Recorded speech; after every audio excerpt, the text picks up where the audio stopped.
اس نے بہت نقصان کرنے شروع کر دی۔ میں بزنس مین تھا، ہر چیز تباہ و برباد ہوگی۔ 12-13 کروڑ روپے کا بزنس تھا جو بالکل زیرو پہ آ گیا، اور میرا یہ عالم تھا کہ سارا دن ساری رات اس کے ساتھ جاگنا۔ اس کے اوپر ایک بہت بڑا جن تھا جس کا لشکر 30,000 کا لشکر تھا اس کے پیچھے جنوں کا۔ اللہ کا شکر ادا کرتا ہوں کہ اللہ نے مجھے چھڑا دیا ہے ان جنوں سے، اور میں اللہ کا بہت بہت شکر ادا کرنا چاہتا ہوں۔ 8 سال میں خوفناک ترین سین اس کا کیا تھا جو اس نے ری ایکٹ کیا ہو یا ایسا کوئی عمل کیا ہو جس کی وجہ سے آپ کو وہ سب سے زیادہ خطرناک بات؟ بسم اللہ الرحمن الرحیم۔ السلام علیکم ورحمۃ اللہ وبرکاتہ۔ معزز ناظرین و سامعین کرام، آپ دیکھ رہے ہیں پیر ابو نعمان رضوی سیف یوٹیوب چینل۔ اللہ رب العزت قرآن پاک میں ارشاد فرماتا ہے وَنُنَزِّلُ مِنَ الْقُرْآنِ مَا هُوَ شِفَاءٌ وَرَحْمَةٌ لِّلْمُؤْمِنِينَ۔ قرآن مجید فرقان حمید میں اللہ تعالیٰ ارشاد فرما رہا ہے کہ میں نے مومنین کے لیے قرآن پاک میں رحمت اور شفا کو نازل فرمایا ہے، اور اس سے مومنین ہی شفا حاصل کر سکتے ہیں۔ وَلَا يَزِيدُ الظَّالِمِينَ إِلَّا خَسَارًا، اور جو حد سے بڑھ جانے والے ہیں اور ظلم کرنے والے ہیں وہ گھاٹے میں ہیں اور وہ خسارے میں ہیں، وہ اس سے کوئی فائدہ اور کوئی شفا حاصل نہیں کر سکتے۔ بے شک مومنین ہی قرآن پاک سے شفا حاصل کر سکتے ہیں، اور قرآن پاک مومنین کے لیے ہی رحمت ہے۔ آج ہمارے ساتھ جو مہمان موجود ہیں وہ سیالکوٹ سے آئے ہوئے ہیں۔ ان کا نام قدیر صاحب ہے، اور یہ آج بتائیں گے کہ ان کے بیٹے کے ساتھ، ان کا بیٹا بھی ساتھ موجود ہے جس پر جنات تھے، کتنے جنات تھے، کیا کیا ان کے ساتھ معاملات تھے، وہ یہ سب ہمارے ناظرین کرام آپ سنیے گا، اور ان کی روداد کو سن کر آپ جانیے گا کہ قرآن پاک کی طاقت اور پاور کیا ہے۔ جی السلام علیکم۔ جی وعلیکم السلام۔ جی آپ اپنی ساری روداد ہمارے ناظرین کو سنائیے۔ جی ادھر پیر صاحب کے پاس ہم آئے ہیں ان سے بچے کا علاج کروانے، دم کروانے۔ کافی دفعہ ہم اسلام آباد گئے تھے مختلف جگہ پہ، اور لاہور میں کئی جگہ پہ۔ اب بندہ جب پریشانی ہوتی ہے ہر جگہ پہ جاتا ہے۔ 8 سال سے اس کو مسئلہ ہے، دورے بھی پڑتے تھے پہلے، ماشاءاللہ بالکل ٹھیک تھا، تو دورے بھی پڑھنے اس کو شروع ہو گئے، ایک دن میں 20 دفعہ، 15 دفعہ۔ پھر ہم نے کچھ اس کا رقیہ کروایا کسی سے، تو صرف یہ ہے کہ جن حاضر ہو گیا، کوئی 3 سال پہلے کی بات ہے، پہلے تو ہمیں پتہ ہی نہیں تھا۔ تو اس کے بعد پھر دن میں اس کی حاضری ہو جاتی تھی 10 دفعہ 20 دفعہ، کبھی کہیں گر رہا ہے کبھی کہیں گر رہا ہے، اور پھر اس کے بعد اس نے بہت نقصان کرنے شروع کر دی۔ میں بزنس مین تھا، ہر چیز تباہ و برباد ہوگی۔ 12-13 کروڑ روپے کا بزنس تھا جو بالکل زیرو پہ آ گیا، اور میرا یہ عالم تھا کہ سارا دن ساری رات اس کے ساتھ جاگنا، اور یہ ہے کہ یہ مارتا تھا ہمیں، ہر چیز توڑ دی گھر میں، ایک گاڑی تک توڑ دی، موٹر سائیکل توڑ دی، اور بے شمار 8 ڈبے بریانی کے کھانے اس نے۔ 8 ڈبے؟ ہاں جی۔ پھر اس کے بعد کھانا بھی کھانا، 8 ڈبے بریانی کے کھا جانے، اور اس کے بعد مزید اور کھانا کھانا۔ جی، اور یہ جو سٹنگ، پیپسی، کوک وغیرہ 12 13 اس طرح وہ پینی، سگریٹ بھی پینے، یعنی اس طرح کے الٹے کام جو توقع سے بالکل ہٹ کے ہیں۔ تو یہ سارے معاملات تھے، اور پھر ہم ادھر پیر صاحب کے یوٹیوب پہ دیکھا ان کا کلپ میں نے، اور فوراً پھر میں ان کے پاس آیا۔ جس طرح بندہ سوچتا ہے کہ چلیں یار جا کے دیکھیں جو ان کا دیکھنے کیا سسٹم اس طرح کا ہے بھی ہے کہ نہیں، تو ماشاءاللہ انہوں نے اپنا ٹریٹمنٹ کیا جس طرح بھی ہے۔ تو اس کے اوپر ایک بہت بڑا جن تھا جس کا لشکر 30,000 کا لشکر تھا اس کے پیچھے جنوں کا۔ اچھا، آپ کو اس سے پہلے پتہ تھا کہ 30,000 ہے، یا کتنی تعداد بتاتے تھے یہ بھی ذرا بتائیے؟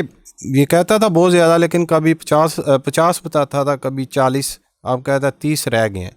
تو پیر صاحب کے پاس آئے ہیں، انہوں نے جو اپنا ٹریٹمنٹ شروع کیا، ان پر اس جن نے جو حاضر تھا اس نے بتایا کہ جی کافی ہیں۔ پھر ان کا مین جو سردار تھا جسے وہ کہتے ہیں جو جن تھا، حاضر نہیں سامنے ہوا نا، وہ آ کے اس نے بتایا جی 30,000 کا لشکر ہے میرے ساتھ جو۔ پھر پیر صاحب نے مسلمان کیا اس کو، تو 30,000 کے پورے لشکر کو؟ ہاں، پورے لشکر کو مسلمان کیا الحمدللہ انہوں نے۔ اور ان کا جو بادشاہ تھا وہ بھی، ہاں، وہ بھی جو مین تھا جن جو، وہ بھی مسلمان ہوا۔ ہاں جی، جس سے سردار کہتے ہیں جی، جنوں کا سردار ہے۔ تو یہ معاملہ سارا جو ہم نے ادھر دیکھا آ کے، اور جو انہوں نے کیا ہے الحمدللہ۔ آپ بتا رہے تھے کہ اسلام آباد کافی بار گئے ہیں۔ ناظرین کرام، جب انسان بیمار ہوتا ہے، کسی مصیبت میں، مشکل میں، پریشانی میں پڑتا ہے، تو کہتے ہیں جو بیمار ہوتا ہے وہ دیوانہ ہوتا ہے، اس کو جدھر کوئی کہے جدھر کوئی چلائے وہ چل پڑتا ہے. تو ہمارے عبد القدیر صاحب قدیر احمد صاحب بتا رہے تھے کہ میں کافی مرتبہ تقریباً کوئی یہ بتائیے گا ناظرین کو کہ کتنی مرتبہ اسلام آباد گیا؟ جی 60-70 مرتبہ گیا میں. پھر 6 ماہ اس کے علاوہ وہاں پہ سٹے بھی کیا. جس جگہ میں جاتا تھا اور جا کے سٹے کیا کہ چلیں میں ادھر سے ڈیلی جو دم کراؤں تاکہ کو میرا بزنس بچ جائے, جو میرا ٹائم ہر جو ہے نا ایک ہی دفعہ ہو. لیکن وہ نہیں بچ سکا, وہ اس کے باوجود بھی ختم ہو گیا ہر چیز. تو یہ ناظرین کرام دیکھیں آپ کہ 6 مہینے کے اگر دنوں کو اکاؤنٹ کیا جائے تو 180 ڈیز بنتے ہیں.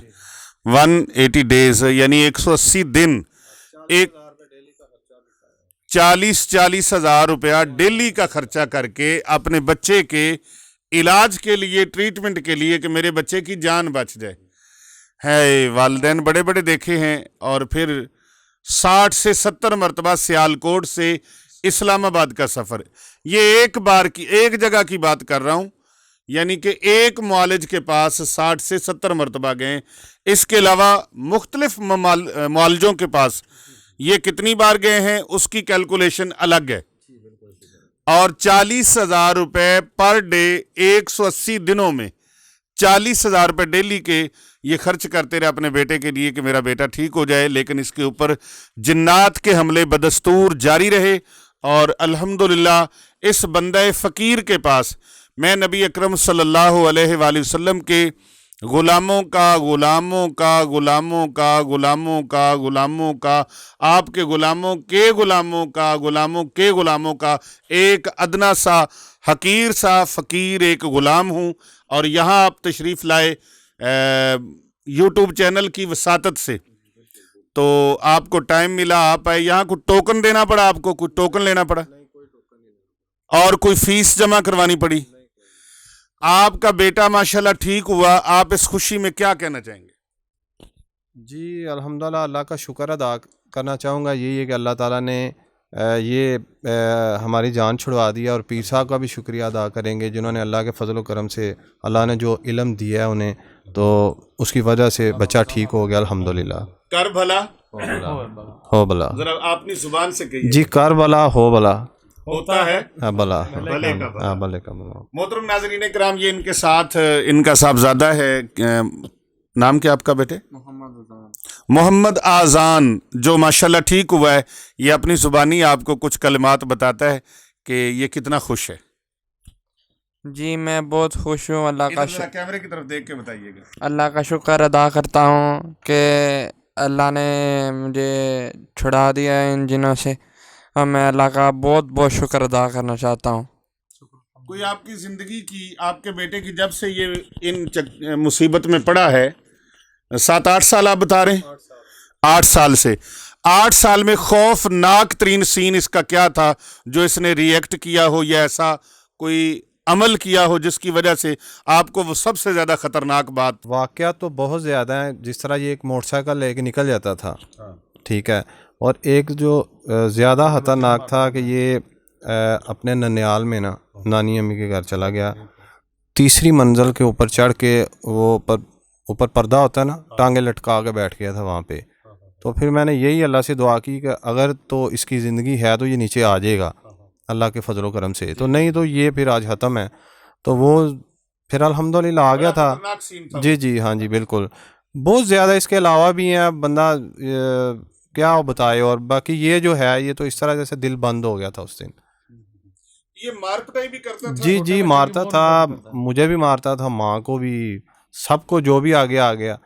بہت زیادہ. آپ کو بھی مارتا تھا؟ جی بالکل, ہاں جی, ماں کو, مجھے, سب کو. اور والدہ کو بھی؟ جی کپڑے پھاڑ دیتا. ہائے کپڑے پھاڑ دینا. یعنی آپ یہ سمجھے ناظرین کرام کہ ماں خدا کا روپ ہے. ہاں جی, والدین اس کے بارے میں اللہ تبارک و تعالیٰ نے فرمایا کہ شرک کے بعد سب سے بڑا گناہ اگر دنیا میں کوئی ہے تو کبیرہ گناہ ہے ماں باپ کی گستاخی, ماں باپ کی نافرمانی, ماں باپ کی بے ادبی. اور وہ خبیث جنات جو اس بچے کے اوپر تھے, وہ اس سے یہ جو آخری کبیرہ گناہ ہے وہ بھی کرواتے تھے کہ یہ اپنے والد کے گلے پڑ جاتا تھا، اور اس وقت باپ پر کیا گزرتی ہوگی، والدہ کے گلے پڑ جاتا، اور ابھی قدیر احمد صاحب بتا رہے ہیں کہ کپڑے پھاڑ دیتا تھا، برنا کر دیتا تھا، یعنی کہ ایسے بھی معاملات ہوتے تھے۔ اور اس کے اندر وہ یہ خود نہیں کرتا تھا، اس کے اندر وہ شیطانی قوتیں جو تھیں، شیطانی طاقتیں جو تھیں، جو 30,000 کا لشکر، اور پھر اس کے اوپر جو ان کا سردار تھا وہ تو آج تک کہیں حاضر ہی نہیں ہوا تھا، آج حاضر ہو کر اس نے آپ کے ساتھ کیا رویہ کیا؟ آپ کو ڈس ہارڈ کیا، آپ کو دھمکی دی، یا آپ سے معافیاں مانگی؟ اگر معافیاں مانگی ہیں تو کیسے مانگی ہیں، ذرا یہ ہمارے ناظرین کو لازمی بتائیں۔ جی بالکل، جب مسلمان ہو گیا اس کے بعد اس نے معافیاں مانگی ہیں، پاؤں بھی پڑا ہے، اور پھر ہم نے معاف کر دیا، مسلمان جب ہو آپ کے گیا۔ پاؤں میں پڑے ہوئے تھے یہ جنات، جی جی، اس وقت آپ کے دل پہ کیا؟ بس یہی تھی کہ چلے مسلمان ہو گیا تو بس ٹھیک ہے، ہم مسلمان ہیں الحمدللہ، تو پھر پیچھے کیا رہ جاتا ہے۔ الحمدللہ کان پکڑے انہوں نے۔ جی جی، اپنے کان بھی پکڑے ہیں، ظاہر ہے۔ ناظرین کرام، اس وقت انسان کے لیے کیا ہی خوشی کا موقع ہوگا، منظر ہوگا، جس وقت اس کو اتنی بڑی مصیبت سے اس کی جان چھوٹ جائے۔ ہزاروں روپے روزانہ لگانے والے، اور پتہ نہیں کتنے کروڑوں روپے لگا چکے ہیں، بقول ان کے کہ یہ بزنس مین بھی ہیں، اور تقریباً کوئی 11-12 کروڑ کا ان کا نقصان جنات نے کیا ہے۔ ان کو ہر طرح سے نقصان کیا، اور ڈی ویلیو کیا، اور ان کو ڈی ٹریک کیا، اور پھر ان کی بزنس کی جو گروتھ تھی وہ ساری کی ساری رک گئی، بلکہ ختم ہو گئی، اور اس وقت یہ نل پوزیشن پہ ہیں۔ میری دعا ہے جس قرآن کے فیض سے ان کے بیٹے کو اللہ نے منور کیا ہے، اسی قرآن کی برکت سے اور اس کے فیض سے اللہ پاک ان کے کاروبار کو پھر سے بام عروج تک پہنچا دے، اور اللہ تعالیٰ ایسا عروج اور بلندیاں عطا فرمائے جسے اندیشہ زوال نہ ہو، اور اللہ تعالیٰ اپنے خزانہ غیب سے امداد فرمائے۔ آپ کو میں ایک چیز تحفہ کر رہا ہوں، اور ہمارے ناظرین اور یہاں پر حاضرین بھی سن رہے ہیں۔ آپ نبی اکرم صلی اللہ علیہ وآلہ وسلم کے روضہ مبارک کی جالیوں کے اوپر، مواجہ شریف پر، یعنی کہ آپ کے چہرہ مبارک کے سامنے جو جالیاں، ان کے اوپر ایک وظیفہ اور ایک دعا لکھی ہوئی ہے، اور یہ دعا ریاض الجنت، جنت کی کیاریوں میں بھی لکھی ہوئی ہے جالیوں کے اوپر۔ تو وہ دعا میں آپ کو تحفہ کر رہا ہوں، ہدیہ کر رہا ہوں۔ تحفہ آپ سمجھتے ہیں کتنا بڑا تحفہ ہوتا ہے، اور یہ میں ہدیہ کر رہا ہوں، اور آپ کی وجہ سے سارے سننے والوں کو بھی یہ ہدیہ کر رہا ہوں۔ یہ دعا ہے میرے آقا و مولا صلی اللہ علیہ وآلہ وسلم کا خاص فیض ہے کہ آپ یہ دعا پڑھیں، انشاءاللہ تعالیٰ قرضے بھی اتر جائیں گے، اور اللہ تعالیٰ امیر ترین بھی کر دے گا۔ یہ دعا ہر نماز کے بعد 100 مرتبہ پڑھنی ہے۔ بسم اللہ الرحمن الرحیم، لا الہ الا اللہ المالک الحق المبین، لا الہ الا اللہ المالک الحق المبین، لا الہ الا اللہ المالک الحق المبین۔ یہ دعا ہر نماز کے بعد 100 مرتبہ پڑھ لیں، اول اور آخر 7 مرتبہ کوئی سا بھی درود پاک پڑھ لیں۔ چھوٹا درود پاک پڑھنا چاہیں تو اللہم صلی علی محمد وعلی آل محمد پڑھ لیں، اول آخر 7 بار درود پاک پڑھ کے اللہ تعالیٰ سے دعا مانگیں، یا اللہ جو چلا گیا ہے اس سے زیادہ اس کا بہتر نعم البدل مجھے عطا فرما دے، اور اس پر شکریہ ادا کریں اللہ تعالیٰ کا کہ یا اللہ پاک میرے بیٹے کو تو نے شفا عطا فرمائی ہے، تندرستی عطا فرمائی ہے۔ ایک بار پھر مل کے کہہ لیں، کر بھلا ہو بھلا ہوتا ہے، بھلے کا بھلا جو دوسروں کا بھلا کرتا ہے اللہ سبحانہ و تعالیٰ ان کا بھلا فرما دیتا ہے۔